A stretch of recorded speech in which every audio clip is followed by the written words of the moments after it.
இந்த ஊர்ல எல்லா வேலைக்குமே ஜாம்பியை தான் யூஸ் பண்றாங்க. ஆனா இந்த ஜாம்பிஸ் யாரையும் கடிச்சிடாம இருக்கிறதுக்காக அது கழுத்துல ஒரு எலக்ட்ரானிக் டிவைஸை போட்டு வச்சிருக்காங்க.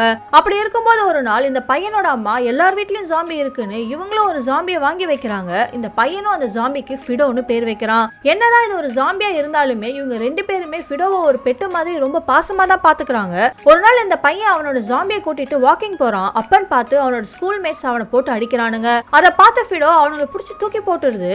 அந்த கோவத்தை மனசுல வச்சிட்டு இருந்த அந்த பசங்க ஒரு நாள் காட்டுக்குள்ள அந்த பையனையும் ஃபிடோவையும் கட்டி வச்சிடறானுங்க.